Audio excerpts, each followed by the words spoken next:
Yes, sir. It's the new movement, DJ Drewski. I'm in the spot. We got some special guests pulling up. Of course, Red Gino is here. First off, your name is easy, right? We gonna talk about you, but we got the guy right here, Sir Gregory Von Gotham. Yes, sir. Before we talk about music, before we talk about your relationship, break down the name because that is a unique name, Sir Gregory Von Gotham. My name is Gregory. Okay. Years ago, I was at a bar, and one thing led to another. I'm speaking to this woman about I make music. She makes art or something. Mm-hmm. I was saying I don't really have a stage name. I just go by Gregory. And she said, no. And that shit is whack. Sir Gregory. She said, Sir Gregory. So I was like, all right, Sir Gregory. Was she from like Britain or like? I don't know Oh, where. okay. I don't know where she's from. She said, Sir Gregory. And I'm from New York City. New York City Right. is Gotham, right? Gotham City. And my shit is kind of grimy. My music is grimy, so I like the fancy, Right. fancy Sir Gregory Von Gotham, and you're not expecting to hear what you hear. Boom. So now you got this name. What do you remember? What year was this? Like what? How long ago did you start with Sir Gregory? Like when did the real music career start for you? Sir Gregory started probably like 2019, I would say, maybe even actually 2017, but I've been making music since 2012. Kind of taking it seriously 2015 when I was in high school. I'm 25 now, so Got you. when I was 16, I started kind of really taking it seriously, started getting nice at engineering, and now I'm Right. now you here. Yes, exactly. Now he's I'm here. But for people that don't know, right, I want you to break down as an artist what you do, because it's not just, you don't just go in there and record. You mixing your own records. You're producing some of your own records. You're doing all the visuals. You're a visual artist as well, right? So sometimes you got artists that just say, yo, book a studio, I'm going to go in, I'm going to rap, I'm out. You're doing almost every step of the way to get a record out. So what came first? Was it writing? Was it rapping? Was it... It was rapping, and I was just recording myself on GarageBand. It sounded like shit. And then I learned, why does it sound like shit? It's because I don't have an engineer. So I'm like, I could learn how to engineer. Right. So slowly I learn how to engineer. Slowly I get really good at it. And then all of a sudden I'm engineering for other people. Crazy. Same thing with beats. Like there was a certain type of beat that I wanted. I was going through YouTube type beats or my friends' beats. Right. But I was like, I like there's something that's missing. So I learned how to make beats to get the sound that I wanted. So now everything that everybody's getting is just like a full piece of my soul. It's not just... I love it. Now, how did you and Gino come together? Or Gino, you could speak on it. How did you find him? Because when you listen to his music, and me and Red Gino, we run into each other a lot. We outside. It's a uniqueness to his music compared to a lot of stuff we hear when we're at a showcase or at a club. So how do you run into someone like Gregory?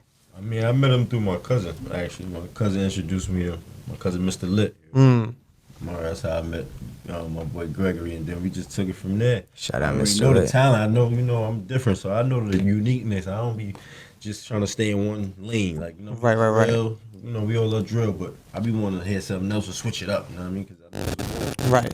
it's more to that, you know what I mean, as an artist. So he approaches you like, yo, what's up? Let's work? Or how did that go? Well, we always be seeing each other at like barbecues, and so we've been acquainted. And Mr. Lit is like my bro, so if you're my bro's bro, you're my Right. bro. And you came over to record. Yeah. You came over to record, and then I was just playing some of my stuff. I got some sneaky work, man. Like I'll be doing a little something here and there. Mm-hmm. So you was in artist mode at first. Like, yo, I'm coming as Red Gino, the artist. Yeah, I just came to chill, chop it up, and basically spit some shit. You know what I mean, I wanted to see what's going on with the music. Got you. Then you hear some of the work. And I'm like, hold up, oh, you got this? Yeah, hold up, because I heard something from him a minute ago, but I ain't really, think Pay attention to it. Yeah. But then when we was at the spot, he was letting me hear more and more. I'm like, oh, hold on, now we got work. We gotta get you out there, baby. Like, Right. you know what I mean? And that's pretty, to me, pretty big to be an artist, but then to say, let me put myself to the side for a minute and put energy and focus on a whole different person. You know what I'm saying? I don't know if you understand it or look at it like that, but it's like, man, he sees something special in you where he's like, yo, I'm gonna put my time and effort into him. I'm gonna pull him up to do interviews. I'm gonna bring him out based on your talent. So do you realize that in a sense? It means a lot, and I appreciate it a lot, Right. and it's very encouraging. That's definitely like a boss move. When people talk about boss moves, it's like, yo, it's like me being a DJ and knowing my position, but then going to grab someone and say, yo, he's nice. Let me give him opportunities because I just rock with what he got going on. So I love the dynamic, the energy. You play me about like 6, 7 records. Almost not everyone, but there was different vibes, like a different tones in the music, to the point you dropped a Latin record, a Spanish record. And the first thing I asked you was, are you Spanish? And you're like, no. So break that down because that confused the shit out of me. Like, how he's speaking Spanish and the Spanish record sounds better than Latin artists I know. You know what I'm saying? Like, how does that happen? I grew up around people who, not a lot of people who spoke Spanish, but some of my friends spoke Spanish. My aunt speaks Spanish. Okay. So I've picked things up here and there to the point that if I sat down and wrote a song, I could write it. But the point of the song is like I'm like a dumb American boy trying to hit on a woman who speaks Spanish. Got the song it. is called No Hablo Español. I'm saying. Right. because I don't speak Spanish. Right. But you're speaking Spanish. Yes. Well, rapping, singing in Spanish. Yes. Are you into Spanish women? Is that your type? I love all women. I love Spanish music. That's good answer. Okay, good answer. It's a love song to like reggaeton because I listen to a lot of reggaeton. I listen to a lot of everything. Right. Growing up, young Gregory, listening to music, who were you inspired by? Who kind of like influenced what you do today? Wu-Tang. Like always in my subconscious, there's gonna be Wu-Tang because growing up I listened to Wu-Tang and 50 Cent. I listened to Green Day when I was younger. Got it. I listened to when I was younger that like really like stuck with me. Sean Price, one of my favorite rappers ever. Yeah, I wouldn't even thought of Price.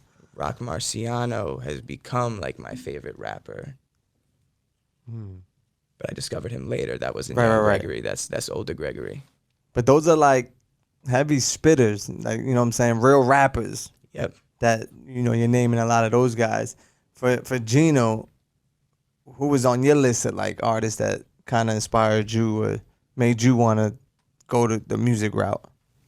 Well, like as far as management, because, you know, I really don't do the music. With me with the music, I be freestyle. I always freestyle when I was younger and shit.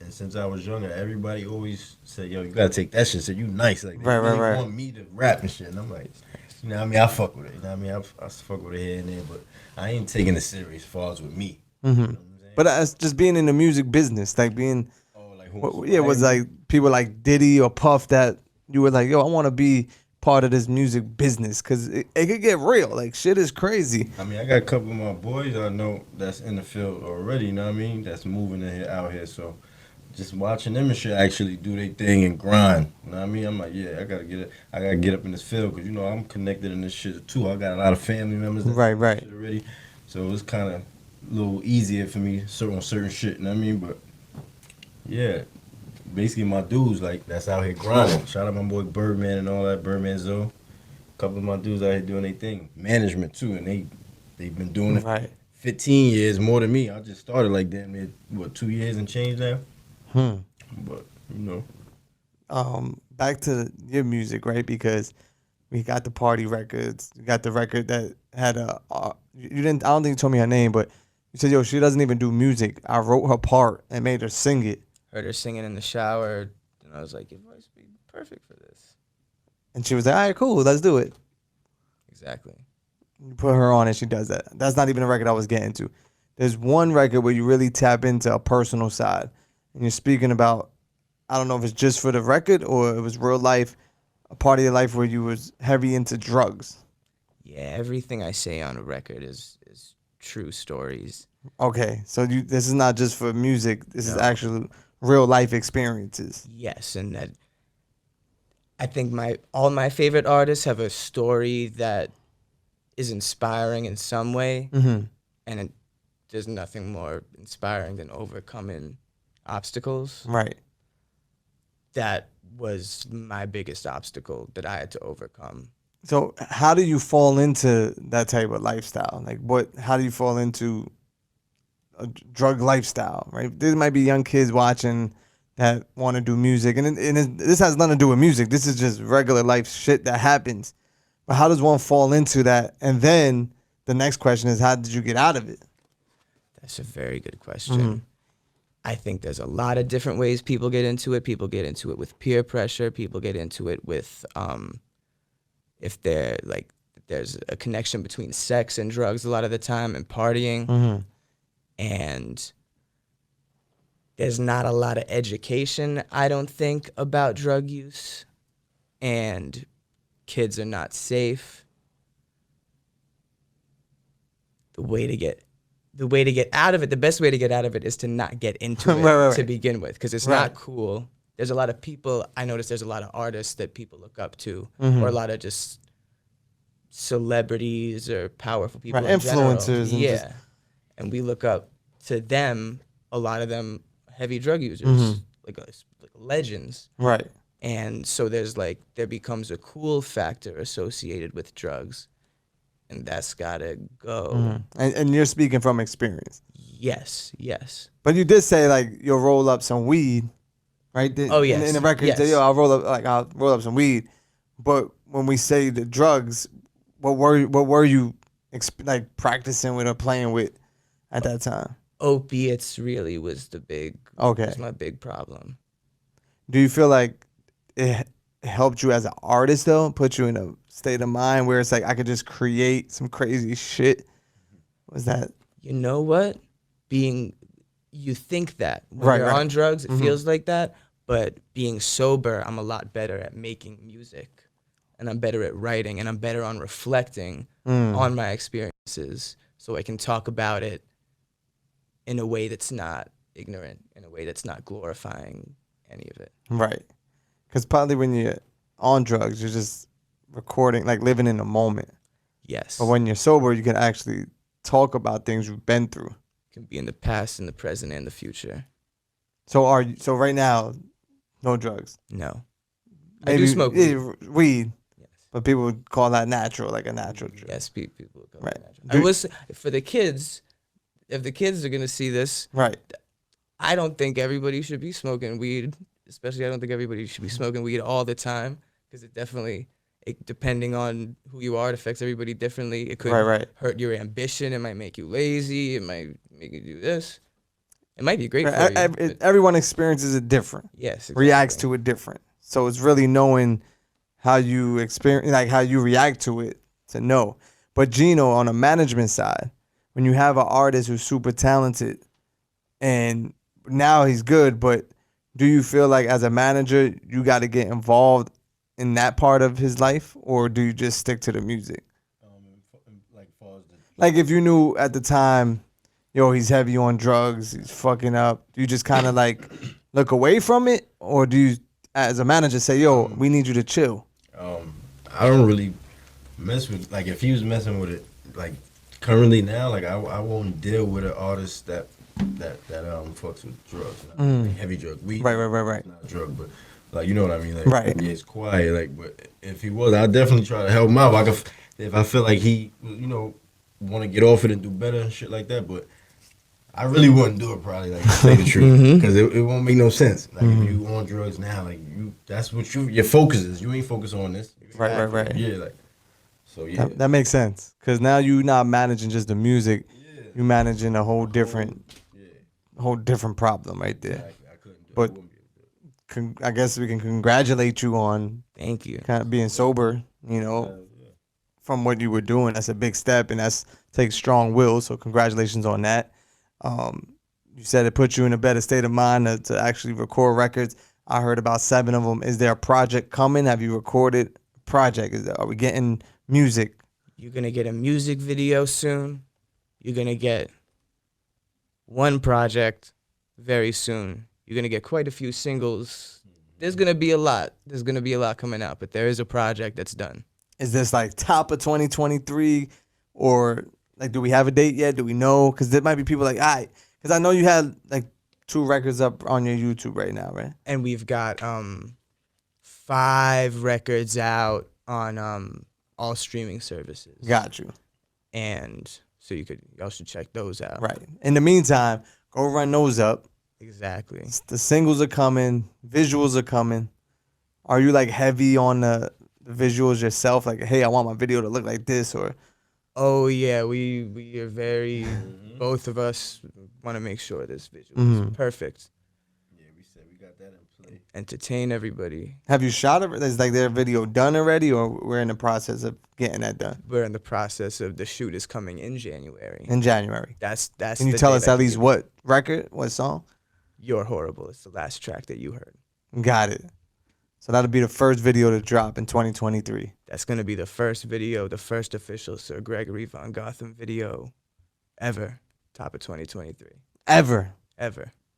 Listen, that's that's a start to some new energy right there. And best way to do it is, like come into the new year with a bang. Gregory in the building. Red Gino. Anyone else you managing? Anyone else you checking for? Is there anything else we should know going on in your world? Nah, not right now. It's just me and him. We working right now. And we just about to cook up, man. I ain't gonna front. We got some things in store, man. Couple concerts. I'm about to start throwing shit, I mean. Some big concerts. Getting them people out there, I mean. Listen, the gang is working. Tell them, both of you, how they could lock in and follow you on Instagram and tap in with the music and all that. Sir Gregory Von Gotham. Sir Gregory Von Gotham. Sir Gregory Von Gotham. 5 times. Look me up on Instagram, Facebook, Spotify, Apple Music, anything you could think of to look me up on. I'm there as Sir Gregory Von Gotham. Yeah, you can't forget that. Yes. Gino, how can they tap in? You already know where to find me. Red Gino _ on Instagram. Wow. There it is. The new movement, DJ Drewski. Gang is in the building. I'm telling you, he got that work. He got some sauce, so make sure you go check it out. We appreciate you stopping by. I appreciate you ready. having me. I really do. Let's get it. Pow.